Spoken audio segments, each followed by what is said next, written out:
सभी परिजनों को मेरा प्रणाम। आजकल हम सुन रहे हैं हमारे परम आदरणीय बाबूजी श्री दयानंद सिंह अन्नल बाबूजी के जो संस्मरण है परम पूज्य गुरुदेव के साथ, उनके बारे में हम सुन रहे हैं कि आखिर कौन सी सुरभित स्मृतियां हैं जो उनके मन में है परम पूज्य गुरुदेव और वतनीय माता जी से संबंधित। तो अब तक हमने सुना कि आर्य समाज के बहुत ही सक्रिय एक प्रचारक थे बाबूजी, लेकिन उनके मन में एक भाव उठता है कि मुझे 40 दिन का गायत्री का यज्ञ करवाना है, क्योंकि वो चाहते थे कि 40 दिन तक जब लोग लगातार एक मंत्र को सुनेंगे तो उन्हें वो याद हो जाएगा। कि गायत्री का मंत्र बड़ा मुश्किल था, मुश्किल है लेकिन पहले के ज़माने में और भी मुश्किल था, क्योंकि ना तो कभी सुनने को मिलता था, लोग कानों में बोलते थे। तो उनका मन था कि 40 दिन तक जब यज्ञ होगा, वो भी 9 कुंडे, तो लोग रोज रोज रोज रोज रोज रोज उस मंत्र को सुनेंगे तो उन्हें वो याद हो जाएगा। और साथ ही साथ मंत्र की जो शिक्षाएं हैं वो जब लोग रोज ही सुनेंगे तो उनके जीवन में परिवर्तन अवश्य होगा। तो ये मन में भाव रखते हुए वो गायत्री मंत्र का ये संकल्प ले लेते हैं। और आपने पिछली वीडियो में सुना होगा कि कैसे ज़बरदस्ती उनसे संकल्प दिलवा दिया जाता है। और तो वो संकल्प ले लेते हैं, उसके बाद वो ढूंढना शुरू करते हैं। आर्य समाज वालों से पूछते हैं तो वो मना कर देते हैं, क्योंकि उनको लगता है कहीं ये, क्योंकि आर्य समाज का जो वह संस्था थी उसके संस्थापक इनके दादाजी थे।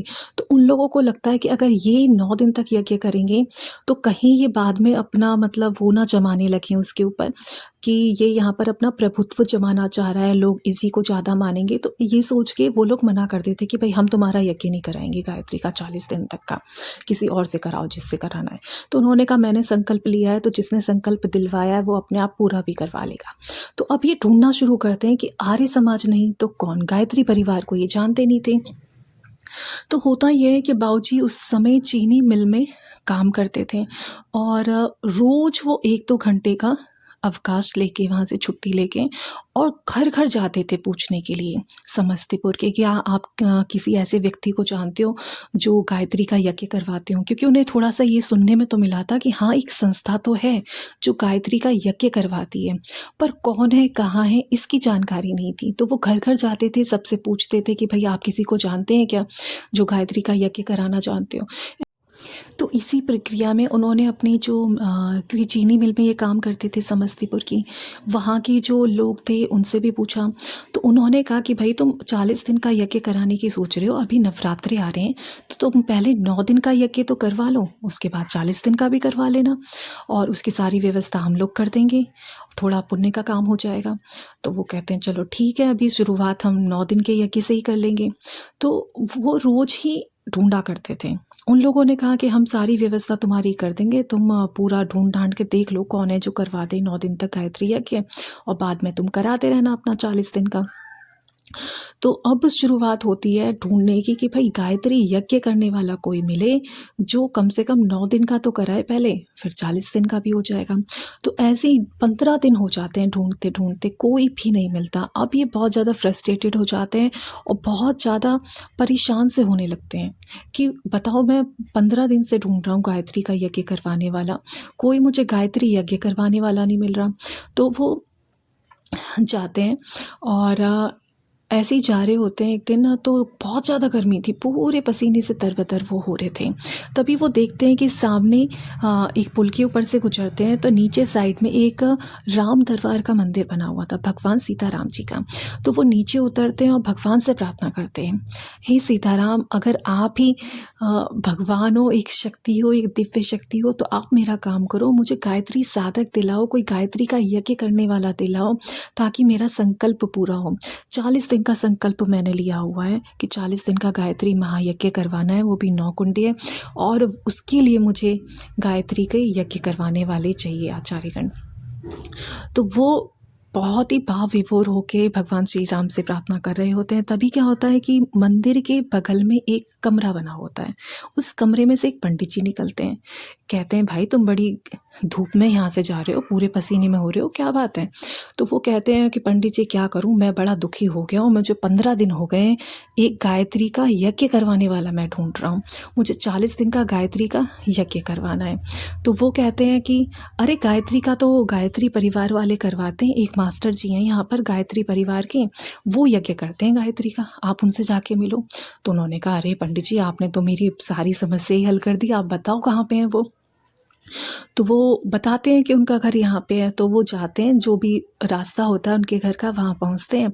तो वहाँ जाके वो सबसे पहले देखते हैं कि घर के बाहर बहुत जमींदार टाइप के, मतलब अच्छे पैसे वाले थे वो, और उनके घर के बाहर एक यज्ञशाला बनी हुई थी। और जो हमारे बाबूजी हैं दयानंद जी, वो बड़े खुश हो जाते हैं उस यज्ञशाला को देख के, कहते हैं अरे वाह, यज्ञशाला बनी हुई है तो इसका मतलब ये रोज यज्ञ करते ही होंगे। तो उन्हें बड़ी प्रसन्नता होती है। वो घर वालों से पूछते हैं कि भाई यहाँ पर गायत्री का यज्ञ करवाने वाले कोई मास्टर जी रहते हैं? तो कह रहे अरे वो तो ऐसा ही है, निकम्मा है और कुछ करता तो है नहीं। और मतलब बड़ी धिक्कार की नज़र से वो लोग, जो घर के लोग थे, वो उन्हें देखते थे। उन्हें लगता था कि कुछ भी करने लायक नहीं है वो। मतलब वो गायत्री के बहुत ही सिद्ध साधक थे और बहुत अच्छे से वो मन से पूरा गुरुदेव का कार्य करते थे। तो लोग उनको मतलब बहुत नीचे लेवल का समझते थे, उनके घर वाले खुद के, क्योंकि जो उनके घर के और लोग थे वो बहुत हायर लेवल पे थे और बहुत अच्छी पोस्ट पे थे। तो उन लोगों की नज़र में उनकी कोई वैल्यू नहीं थी जो गुरुदेव का काम करते थे। तो बाबूजी को बड़ा वो लगता है कि बताओ, घर वाले लोग ही सम्मान नहीं करते। खैर वो जाते हैं, फिर वो पूछते हैं कि कहाँ मिलेंगे क्या, तो वो कहते हैं हमें नहीं पता वो कहाँ होगा। तो फिर ऐसे ही पड़ोस में वो किसी और से भी पूछते हैं कि यहाँ पे गायत्री का यज्ञ करवाते हैं, आपको पता है वो कहाँ मिलेंगे? तो वो कहते हैं देखो सामने खेत हैं, खेत पार करके आप वहाँ जाओगे, आगे जाओगे तो वहाँ पर एक स्कूल बना होगा, उस स्कूल में वो मास्टर जी हैं और वहाँ पढ़ा रहे होंगे। तो बाबूजी को थोड़ी खुशी होती है कि चलो अब उनसे मुलाकात होगी। तो वो खेत वगैरह को बिल्कुल पार करके फिर आगे स्कूल में पहुंचते हैं। स्कूल में पहुंचते हैं तो वो देखते हैं कि वो बच्चों को पढ़ा रहे थे। तो वहाँ जो पियोन वगैरह होते हैं और लोग होते हैं, उनसे बोलते हैं कि भाई मास्टर जी से मुझे बात करनी है। तो मास्टर जी को बताया जाता है कि आपसे कोई मिलने के लिए आया है। तो मास्टर जी क्या करते हैं, उस टाइम वो एक नज़र देखते हैं उनकी तरफ, तो वो बिल्कुल पसीने से तरबतर थे, साइकिल चला कर आए थे, गर्मी का मौसम था। तो उस स्कूल की जो पूरा ग्राउंड था उसमें एक लगा हुआ था नींबू का पेड़। तो अपने कुछ शिष्यों से बोलते हैं कि तुम वो नींबू हैं, 4-5 नींबू लेके जाओ, और किसी को भेजते हैं वहाँ से चीनी लाने के लिए कि पहले ये जो आए हैं ये बहुत गर्मी में से आए हैं तो इनको शरबत बना के पिलाना। तो वो शरबत बनाया जाता है और हमारे बाबूजी के सामने रखा जाता है। तो बाबूजी कहते हैं कि भाई ये शरबत मुझे इतना मीठा नहीं लग रहा जितना मीठा मुझे उनसे बात कर कर लगेगा, आप मेरी बात करवा दीजिए उनसे। तो वो कहते हैं अरे बात भी होगी, आप ये भी पीजिए और फिर बात भी होगी। फिर आगे उनसे बात होती है कि भाई हमें गायत्री का यज्ञ करवाना है। तो वो कहते हैं कि भाई अभी आप 9 दिन का गायत्री का यज्ञ कह रहे हैं तो वो तो मैं कर दूंगा, लेकिन 40 दिन का जो गायत्री का यज्ञ है वो करने की मतलब हमें परमिशन नहीं है। वो तो गुरुदेव जब आज्ञा करेंगे तभी हम कर सकते हैं, और वो आज्ञा आपको शांति कुंज जाकर मिलेगी। तो 9 दिन का गायत्री का यज्ञ होता है समस्तीपुर में, और बहुत अच्छे ढंग से ये यज्ञ हो जाता है। और फिर कुछ टाइम बाद बाबूजी फिर तैयारी करते हैं शांति कुंज जाने की। और जब बाबूजी शांति कुंज पहुंचते हैं तो जो आंगन में लोग बैठे थे उन वो पूछते हैं कि भाई तुम यहाँ कैसे आए हो। पहले तो वो सोचते हैं कि ये दाढ़ी मूंछ वाले हैं तो कोई ऐसे ही बाबा जी होंगे। तो कहते हैं बाबा यहाँ कोई रहने वहने का ऐसा कोई चक्कर नहीं है, आप सोच रहे होंगे कि यहाँ बस ऐसे ही रहने खाने के लिए यहाँ आ जाओगे। यहाँ पर युग निर्माण योजना चलती है और यहाँ पे युग के निर्माण के लिए युग निर्माण ही तैयार किए जाते हैं।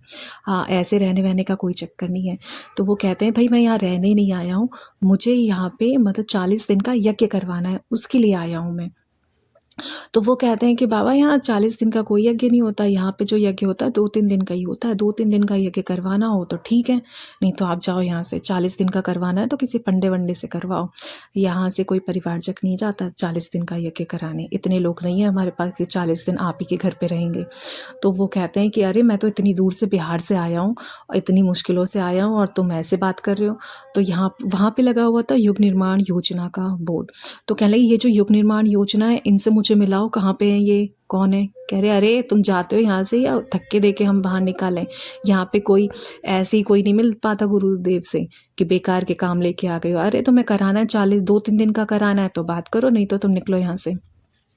तो धक्के मार के वो लोग वहाँ से निकालने की कोशिश कर रहे थे। अब सुनते हैं कि जब वो शांति कुंज पहुँचे और वहाँ गुरुदेव से बात नहीं करने देते तो क्या होता है। शांति कुंज में तो हमको बात बनना में कठिनाई हो रही थी। वो लोग कहे कि 2.5 दिन करो, हम कह रहा था 40 दिन का। जब हम 40 दिन करने लगे तो लोगों को गुस्सा हो गया। कहा कि बोलो 2.5-3 दिन का करना है तो ठीक है, और नहीं तो यहाँ से जाओ बाहर, नहीं तो गर्दनियाँ दे के बाहर कर देंगे। हम बोले कि भैया भगवान का काम है, आप गर्दनियाँ क्यों दे रहे हो? तो कहा कि जाओ जाओ भागो यहाँ से। हम निकल के चले आए बाहर। बाहर आकर के जा कर के एगो पेड़ के पास नीचे बैठे हुए थे, तो एक आदमी साइकिल वाला जो जा रहा था वो बोला कि अरे तो यहाँ आदमी बैठा हुआ है। तो हम और लालदेव सिंह बैठे हुए थे बेडिंग लेकर के उसी जगह। हमको गुस्सा हो गया। हम कहा कि हम रोड के किनारे बैठे हैं, रोड पर भी नहीं है, किसी का दिन नहीं है कि हमको यहाँ से हटा देगा, हम बिहारी हैं याद रखो। तो बोला कि अरे भैया जल्दी जाओ, नहीं तो आज तक ना गुरु जी का इतना रुद्र रूप किसी ने देखा ही नहीं है। तो उन्होंने जो है से कहा है कि अभी खोज के कहीं से लाओ, और नहीं तो तुम लोग परिसर खाली करो, हमारा युग निर्माण हो जाएगा। तुम्हारे ऐसे लोग को नहीं चाहिए कि हम कहीं कहीं से बुलाते हैं हमारे बच्चे को, तुम भगा देते हो। उसी समय सब कोई निकल गया साइकिल लेकर के खोजने के लिए। तो वो बोला कि चलिए महाराज जल्दी जाइए, नहीं तो सबको भगा देंगे गुरुदेव, आज बहुत रुद्र रूप अख्तियार किए हुए हैं। और हम क्या किए कि कहे कि भैया आगे आगे चलो, मार खाना हो तो तुम मार खाना, हम भागे जाएँ।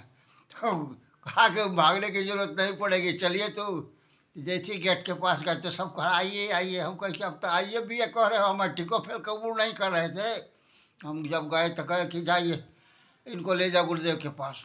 जब हम गुरुदेव के पास पहुँचे तो गुरुदेव बोले कि आओ बेटा, हमने तुझे बुलाया है। हम मन ही में सोचने लगे कि बूढ़ा आदमी बहुत होशियार आदमी हो, तो तालमेल बैठा के खुश करने का बहुत जुगाड़ जानते हैं। कह रहे हैं कि हमने बुलाया, खोजते खोजते परेशान हो के हम यहाँ आए हैं, कौन है कि हमने बुलाया। उसके बाद बैठाए और देह पर हाथ देते हुए बोले कि बोल बेटा क्या बात है, बोल क्या करना है, क्या मदद हमको चाहिए। हम कहें कि 40 दिन का गायत्री महायज्ञ जो है सो कराना है, और उसको जो है सो कि कराने के लिए हम यहाँ आए हैं कि आप यहाँ से विद्वान को ले चले और समाज को जो है सो कि सुधार का कार्यक्रम हो और 40 दिन का यज्ञ हो। तो बोले कि अरे ये तो बहुत लंबा चौड़ा हो जाएगा, 2.5-3 दिन का यज्ञ का बहुत नाम हो जाएगा और बहुत तुम्हारा जश खिल जाएगा। हम कहा कि हमको जश नाम की ज़रूरत नहीं, हम सिर्फ काम की ज़रूरत है। तो क्या यह तेरा संकल्प है? हम कहे कि हाँ मेरा संकल्प है। तो बोले कि तो मेरा संकल्प तुझे मालूम है? हम कहा कि मालूम तो नहीं हमको। तो देखा है ना बोर्ड में लिखा हुआ युग निर्माण? हम कहे कि हाँ है। तो अच्छा बेटा बताओ कि युग का निर्माण करने में कितना समय लगेगा? हम इसका ज्ञान हमको तो नहीं है। तो बोले कि उसी के अंदर में ना 40 दिन आता है कि अलग से लाया है तूने? अब तो हम घेरा गए बात से। हम कहा कि इस हिसाब से तो है। तो कहे कि तुम तो मेरा पेटी कॉन्ट्रैक्टर है बेटा, तू क्यों घबराता है? तू सिर्फ खड़ा रहना, मैं करूँगा जग। कपाल को नीचे हाथ से करते हुए पीठ पर 2 थाप मारे और आशीर्वाद दिए, बेटा तुम जो है सकी जाओ, अभी खाओ पियो आराम करो, फिर यहाँ से जो है सकी हम देंगे आपके परिवारजक, वो जा कर के आपका सब काम करा देगा, आप चिंता मत करो। ये तेरा संकल्प है ना? तो कि हाँ मेरा संकल्प है। हम कहा बोले कि इतना बड़ा संकल्प कर दिया? हम कहे कि हम आर्य समाजी परिवार से आते हैं। मेरा दादाजी जो है ब्याहपुर आर्य समाज का प्रथम अध्यक्ष है, और आर्य समाज की स्थापना ब्याहपुर में उन्होंने किया है। आर्य समाज मंदिर का निर्माण किया है। 4 बीघा जो है सकी बगीचा, आम का पेड़ भी है। आर्य समाज में संपत्ति नाम का चीज़ है। हमको लोग वहाँ आर्य समाज में पद देना चाहे, हम कहा कि नहीं, ये तो खाली पद के लिए लड़ाई लोग करता है यहाँ। स्वामी दयानंद का उद्देश्य था समाज को सुधार करना, ये तो काम यहाँ हो नहीं रहा है। और सुधारना है तो धर्म समाजी में ही से सुधारना है, उसके बीच में जाके उसका विश्वास जीतना पड़ेगा ताकि हमारी बात को सुने माने समझे और सुधार की प्रक्रिया चालू हो। इसीलिए हमने ऐसा किया है। तो बोलते हैं गुरुदेव कि बेटा हम भी तो आर्य समाजी थे, पहले भी हम भी तो प्रचार करते थे स्वामी दयानंद का। अरे हम देखो बेटा हर जन्म में तो मेरे साथ रहा है और इस जन्म में भी है, और यही करना है जो करने जा रहे हैं हम लोग। इसके अलावा दूसरा काम में तेरा मन भी नहीं लगेगा बेटा, मेरा दावा है। हम कहा कि बाप रे, ये तो दावा कह रहे हैं। कहा कि हाँ, वास्तव में हमको मन नहीं लगता था दूसरे काम में। इस काम के अलावा काम में भी, सर्विस में भी थे, तो सर्विस करते थे, ड्यूटी करते थे और ड्यूटी अपना पक्का करते थे, फिर भी हमको इस दिशा में मन लगता था। तो इस तरह से कर कर के जो है सो हमको कल होकर के बृहस्पति दिन पड़ रहा था, एक कपड़ा का जगशाला खड़ा किए और उसमें हमको दीक्षा दिए। दीक्षा दे कर के जगोपवी दीक्षा दे कर के कल उसके बाद रणजीत सिंह चौहान जो मध्य प्रदेश के थे, रेल के गार्ड थे रेलवे में, वो समय दान दे करके अच्छे तरह से काम करके आके बैठे हुए थे, तो उनको मेरे साथ लगा दिए। और रंजीत बाबू बोले क्या कि गुरुदेव हमको तो 2.5-3 दिन का प्रोग्राम का तो कार्यक्रम हमारे पास है, अब मटेरियल हम कहाँ से लाएंगे 40 दिन का। बोले कि बेटा तू पहले जाकर शुरू तो कर, कई एक परिवार आ जाएगा तब जाके पूरा होगा, अकेले तुझे नहीं करना है ना। तो उसके बाद क्या किए कि हम मथुरा गए, मथुरा से हवन सामग्री लिए 2 बोरा और उसके बाद चले गए पटना के लिए। उसके बाद जब यज्ञ शुरू हो गया तो उसके बाद जो है सो कि पहुँच गए रमेश चंद्र शुक्ला जी गए और कहे कि हम हरिद्वार से आए हैं, सो रंजीत बाबू अब आप जा सकते हैं, लेकिन एक दिन और ठहरिए। तो हमको ले करके चले गए मुजफ्फरपुर बिजली शर्मा जी के पास, और वो जो गुरुदेव का बहुत पुराना कार्यकर्ता, उनको ले करके आए और वहाँ बैठा करके फिर वो भी निकल गए। तो उन्होंने ही जो है सो कि बिजली शर्मा जो है सो अंतिम तक पूर्णाहुति कराए। तो इस तरह से जा कर के 40 दिन का वहाँ यज्ञ पूरा हुआ। जहाँ यज्ञशाला खड़ा था तो उस यज्ञशाला, ये यज्ञशाला है, यही यज्ञशाला है जिस यज्ञशाला में जो है सके यज्ञ का कार्यक्रम हुआ है। तो इस यज्ञशाला में जो है तो सुबह में शुरू होता था और 2 बजे 1:30 बजे तक ले यज्ञ का जो है सके भीड़ लगी रहती थी, खाली नहीं होता था। बड़ का पेड़ एक ठो था एक शाला के बगल में, उसके ऊपर फुनगी पर जो है हॉर्न चारों तरफ बनवा दिया गया था। जो कार्यक्रम शाम को होता था उस समय में छपरा जिला के लोग जो है सो गंगा पार में सब काम धंधा करके सवेरे में शाम को सवेरे बैठ जाते थे बाहर अपने अपने दलान में और प्रवचन सुनने के लिए। वहाँ के लोग प्रवचन सुनते थे, आरा जिला का लोग प्रवचन सुनते थे, इतना दूर तक की आवाज़ आता था। और सुबह से लेके 12-1 बजे तक ले जग होता था। खेत में जो महिलाएं काम करती थी वो खुरपी चलाती रहती थी और गायत्री मंत्र बोलती रहती थी, ओम भूर्भुवः स्वः तत्सवितुर्वरेण्यं भर्गो देवस्य धीमहि धियो यो न प्रचोदयात्, इस तरह करती रहती थी। हम कहा कि हे गुरुदेव मेरा उद्देश्य पूरा हो गया। जब आदमी अनपढ़ से अनपढ़ भी जो है गायत्री मंत्र कंठस्थ शुद्ध शुद्ध बोलने लगा तो मेरा तपस्या जो है सफल हो गया। और अंतिम में पूर्णाहुति के दिन भी जो है कुंवारी कन्या को खिलाने का जो बैठा हुआ था, हजारों महिलाएं कन्या कुंवारी सिखाने के लिए तस्मई और पूरी का व्यवस्था था। आसमान में से जो एक बड़ा बड़ा बूंद का पानी एक बार गिरना शुरू हो गया। मन तो मेरा घबरा गया कि अंतिम में मेरा जग जो है सब खरमंडल हो जाएगा, लेकिन सबके शरीर पर 2, 4, 10 बूंद पानी पड़ते हुए बादल चला गया। तब रंजीत सिंह ये बिजली शर्मा जी कह रहे हैं कि दयानंद जी आपका यज्ञ सफल हो गया, इंद्र अभिसिंचन कर दिए पूर्णाहुति का, इससे बड़ा क्या होगा। हम कहा कि गुरुदेव जो बोले थे कि सब तू सिर्फ खड़ा रहना मैं करूँगा यज्ञ, तो इस यज्ञ को तो गुरुदेव ने ही किया है। हम यहाँ नहीं जानते थे गुरुदेव के इस सामर्थ्य के बारे में, लेकिन गुरुदेव ने तो एक ही बार में मुझे सब कुछ दिखा दिया। और बाबूजी कहते हैं कि अब मुझे गुरुदेव के ऊपर पूरा विश्वास हो गया।